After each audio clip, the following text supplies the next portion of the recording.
What up, YouTube? It's your boy Polymerization. You know what we do, guys. Every day, every day.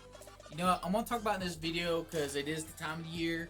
You know, this is before the ban list of December 2020. And you know what? If you ain't checked out my other video about the recent ban list predictions that I have, you know, I highly recommend check it out. Comment down below. Another thing, guys, if you ain't a fellow subscriber, be one of my fellow materials, guys, you know, and join me. Join all my other fellow materials, you know, let's grow together. And another thing is, about 80% of y'all ain't subscribed. Like, what's up with that? Like, y'all watch, but you gotta kick that button. Click it. Just click it. You know, gotta get in it. But, you know, let's go right into my budget stuff. I think that you could actually play with, because it is the Christmas time, it's time of year, you gotta know what you want to get somebody. But I think these are great budget decks that people can invest in. Not worry about the ban list. If anything, the ban list could give back. I mean, it's that time of year. Something could be, Konami could be generous. They could give back to us. First off, I'm going to talk about Goki. Goki, they actually went under the radar for a long time, and they're probably the cheapest deck that I want to mention on this whole list out of these five I'm going to talk about. Because Goki, they actually there for a while was actually breathing in, coming in, and the deck itself, you could probably build under $100. I mean, the deck is cheap. Really, the most expensive stuff you put into decks is going to be like hand traps and stuff in extra deck. I mean, the engine itself is just so cheap. I mean, you're not going to spend a lot of money.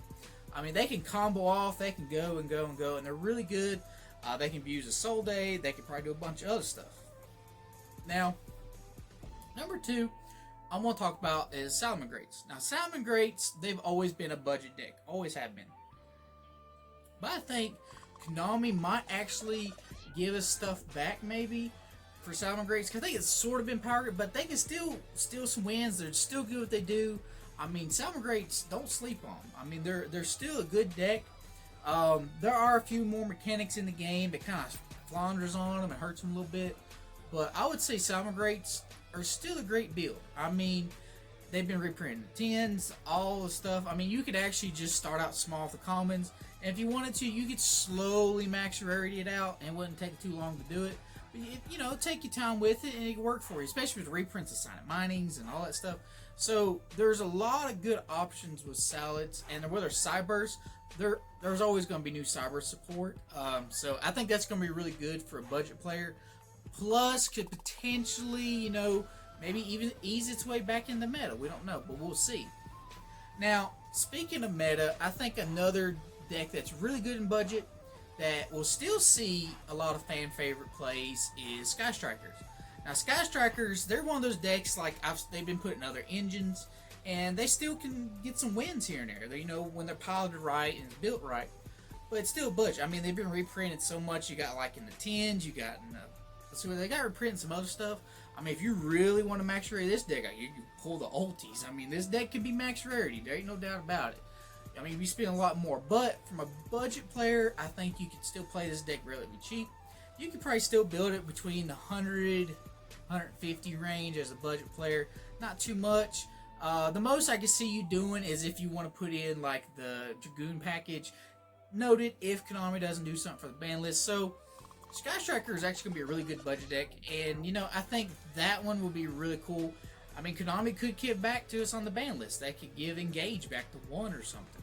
It's a possibility, but, you know, it's just an option. Now, the next two decks I want to talk about, I really think these two decks are going to survive the ban list, and they're going to creep up the ladder as being played more. The first one I'm going to talk about is definitely Zoodiac. Zoodiac, you can play it in so many variants. I mean, just playing as a pure variant is budget. You don't have to worry about too much. I mean, you could gradually build it into something else. You could do like Dogmatica. You could do Eldridge. You could do so many other variants with Dogmatica. I'm not Dogmatica. Zoodiac has a potential to be anything you want it to be. But if you're starting out as a budget, just build pure Zoo. I mean, it got reprinted. There's a lot of commons you can get for the deck. Most of it's really not that expensive. I mean, the most, like, all these other budget decks is going to be, you know, your hand trap lineup, maybe a few things in the extra deck. Zoodiac, yeah, you could probably pay a little bit for Zeus, you know, double A Zeus. That might be the only expensive thing I can see if you want to play pure.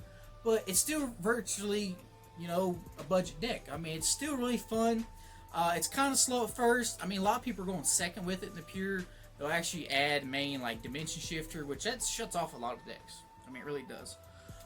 My number one on the list is for budget players. I think is going to be really great. Is Prank Kids. Now, Prank Kids, you could literally build the whole deck probably even under $100 if less, maybe even $75. The most you're going to expend in Prank Kids is going to be the field spell. The field spell at one point it spiked up to 20 or 20 plus. But I think recently, recording on this video, I think they've dropped a little bit. They're not as bad as it was. I think they're like 15, 16, somewhere around there. Depending on where you get them from. If you can get them cheaper, that's great. That's awesome. But Prank Kids in themselves, I mean, it's a really great deck. I mean, it does take a big brain to play it. But, you know, they're really fun. You know, they can abuse a lot of mechanics with them. You can add stuff in like Totally Awesome, number 75, Trap Tricks for Flasia. You can do all kinds of stuff to add in there to kind of make it your own. I mean, it's virtually a great deck. You know me, I love my Prank Kids. I'm a fusion player. That's why it's my number one for me. But for the holiday season, I think if you're going to give back to anybody, I think you could do any of these decks as budget. There's some honorable mentions that I could probably mention that would be really great, but these are my top 5 I think are still going to do really good. You don't have no fears of ban list stuff to happen to them. If anything, they might even get stuff back. I mean, my personal thought is this is going to be hopefully the best ban list we've had all year because of the virus. You know, it's not been a great year, no regionals, no YCSs. All we're doing is online dueling and stuff like that, but I'm hoping this will be the great way to end the year, and I hope this, guys, will help you figure out what you want to build, and hopefully, you know, invest properly, you know, because you want to start the new year in a good foot. So, you know what, guys, like I said, if you ain't subscribed to my channel, you know what, be one of my fellow materials, guys. I love you. I appreciate everything you've done for me. And you know what, guys, I'll catch you later. See you guys.